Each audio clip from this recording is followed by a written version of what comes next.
Hi Year 4, so here we are with our new maths topic, all about 3D shapes. So hopefully by the end of the topic you'll know the properties of 3D shapes. So the first thing we need to know is what 3D actually means. So have a think, see if you can work it out what the D stands for in 3D. What do you think the D stands for? Now some of you might know already. Okay, so what it stands for is dimensional. So three-dimensional is shortened to 3D. But then we need to know what the three dimensions are. So how do we measure a 3D shape? Well, what we do is we would measure the height, the width and the depth. So we've got a cuboid here. So you've got the height, the width and then the depth is this one here that you probably can't see. If it tilts out you'll be able to see. That's what we call the depth. So what things could you talk about when we're describing the properties? So that's going to be your job over the next few days, is learning and exploring and talking about the different properties of a 3D shape. The first one is the vertices, so also known as corners, but vertices is a mathematical word we would like you to use. So vertice is where three or more edges join to a point. So on the cuboid here, this one here would be a vertice. We've got one edge here that joins to there, another edge here to this vertice, and your third one. So we've got three edges that come together to the vertice there. So that would be one vertice. We've then got another one here, here and here. But then what you've got to remember is you've got the same on the other side. So this shape would have how many? See if you can work it out. I've got 4 at this side. How many can you see underneath there? There are 8 altogether on that shape. Another thing we can talk about are the number of edges. So an edge is where two faces meet. We can talk about the length of the edges. So an edge you can see here, so we've got ones that go all the way around the middle of the shape, but then you've got to remember the edges at either end. If it's got 2 ends to it, then you've got to remember to count those edges as well. And you can see they're highlighted in red there on the shape on the board. The other thing we can talk about are the faces. So these are the nice flat bits that you can see. So on this one you can see we've got a rectangular shaped face there, but then we look at the ends and we've got a square shaped face. But again, you've got to remember, if you're looking at that shape, all you can really see there is the rectangle, but because it's 3D, you've got to think there are ones behind that you can see, the ones at this end. So this shape would have 1, 2, 3, 4, one at the back, and then one at each end, 5, 6 faces. So here are some 3D shapes for you to learn. Anybody know the name of this one? I think I've got an example of that one. So it's think of a square, it's a 3-dimensional version of a square. It's called a cube. So well done to those children who knew that one. So I've told you the name of this one already. Okay, so you've got your rectangle, it's a 3D version of that. So do we know what that one's called? Do we know what that one's called? Imagine a tube of toothpaste. That's called a cuboid. A cuboid. Okay, nice and easy one. I hope most of you can get this one. So you can imagine you've got some ice cream in it, so you might have some chips in it. It's known as a cone, or it could be a party hat. Okay, so that one's called a cone. This one here. So it could be like a toilet roll tube, or a Pringles, like a tube of Pringles. We know what that one's called. That's called a cylinder. Now have a look at that. Do you think there are any vertices on that one? Are there any corners, vertices, where 3 or more edges meet? No, there aren't. So well done to those children that got that. We've got one edge up here, and we've got an edge here, and we've got 1, 2, 3 faces. One of the faces goes all the way around, but there are no vertices on a cylinder. Okay, so we've got 2 types of pyramids here. So we've got that one, and we've got that one.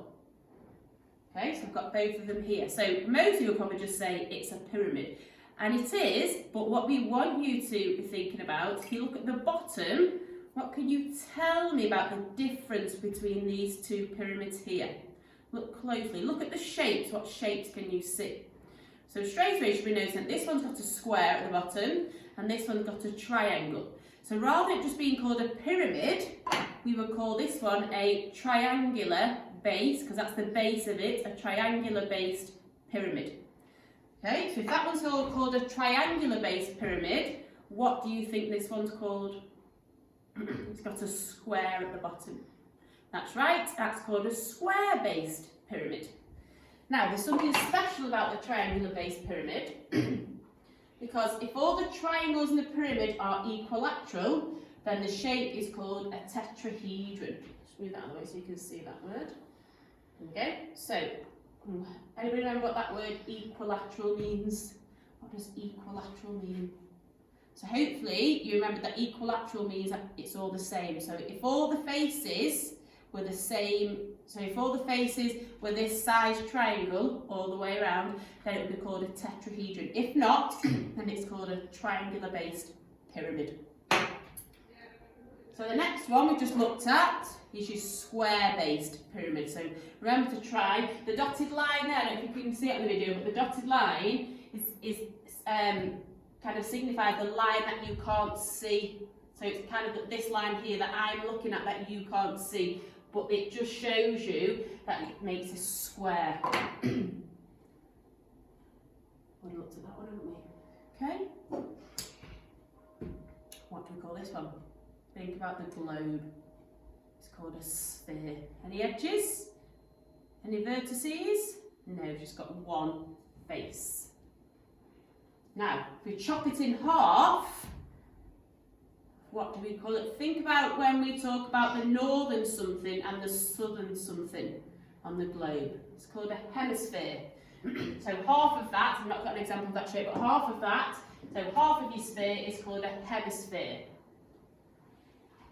No, there you go, Toblerone. What can you tell me about this? Anybody know what this one's called? This shape here is in its title. Okay, it's called a triangular prism. Triangular prism. Any way you chop it, you will still see the same shape. Okay, so now we've had a look at some of the 3D shapes.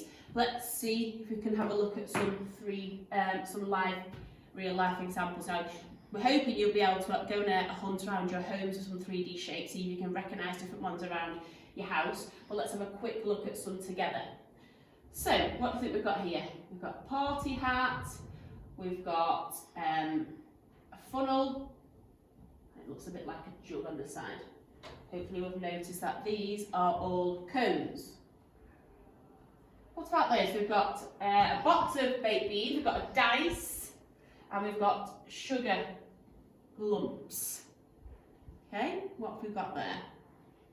They're all cubes, so well done to those children that got that one.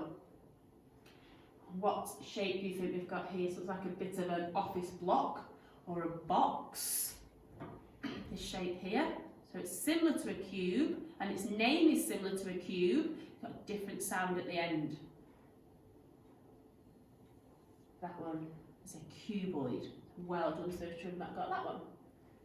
Okay, and we've got a tin of beans, and we've got, not this part of the chimney, but this bit here at the top. So this one here. Everybody remember what those are called? So think about tube of Pringles or a toilet roll. They're called cylinders. Well done to those of you that got that one. Okay, so we're looking at the tent and the roof of the house. I said think about the end here, didn't I? That shape there is in the name of this shape. That one is called a prism, but this one is a triangular prism. Okay, and then we've got a ball and the nib on the pen there, that rolls around. So you can remember? It's called a sphere. So there's a little introduction to the main shapes that we're going to be dealing with over the next few days. what we want to quickly think about now is if we had a cube, in fact let's change that to cuboid because I've got the example of a cube. So we've got a cuboid. Now I want us to work out how many faces, how many vertices and how many edges. So here's my cuboid. Faces, remember, are these ones here. So I think the easiest way to do it, now we've said nets home for you to make, so you can hopefully try and make all these different shapes. Excuse me. Whilst you're trying to count them, quite a good tip is if you mark each one as you count it with a pen or a pencil, then you won't lose track of the ones you haven't counted. Okay, so I'm going to keep my shape in the same position rather than moving around so I can keep track. So I'm going to count the faces first. So I've got 1, 2, 3, 4, 5, 6. So the property of the face of the cuboid is 6. Now I need to count the vertices. So again, you can put your pen on the vertice once you've counted it, so you don't lose track. 1, 2, 3, 4. And then mush around with the other end as well. 5, 6, 7, 8. So 8 vertices on a cuboid. And edges, 1, 2, 3, 4, 5, 6, 7, 8, 9, 10, 11, 12. So it's got 12 edges. And these 3 bits of information are what we call the properties of the shape. So you're going through lots of investigating all those things today. I think building your nets will really help because unfortunately we can't give you the shapes to be handling and counting things. If you build your net, that will really help you work out the properties of the different shapes.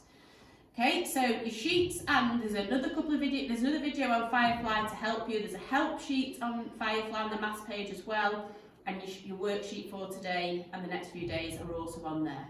Okay, good luck.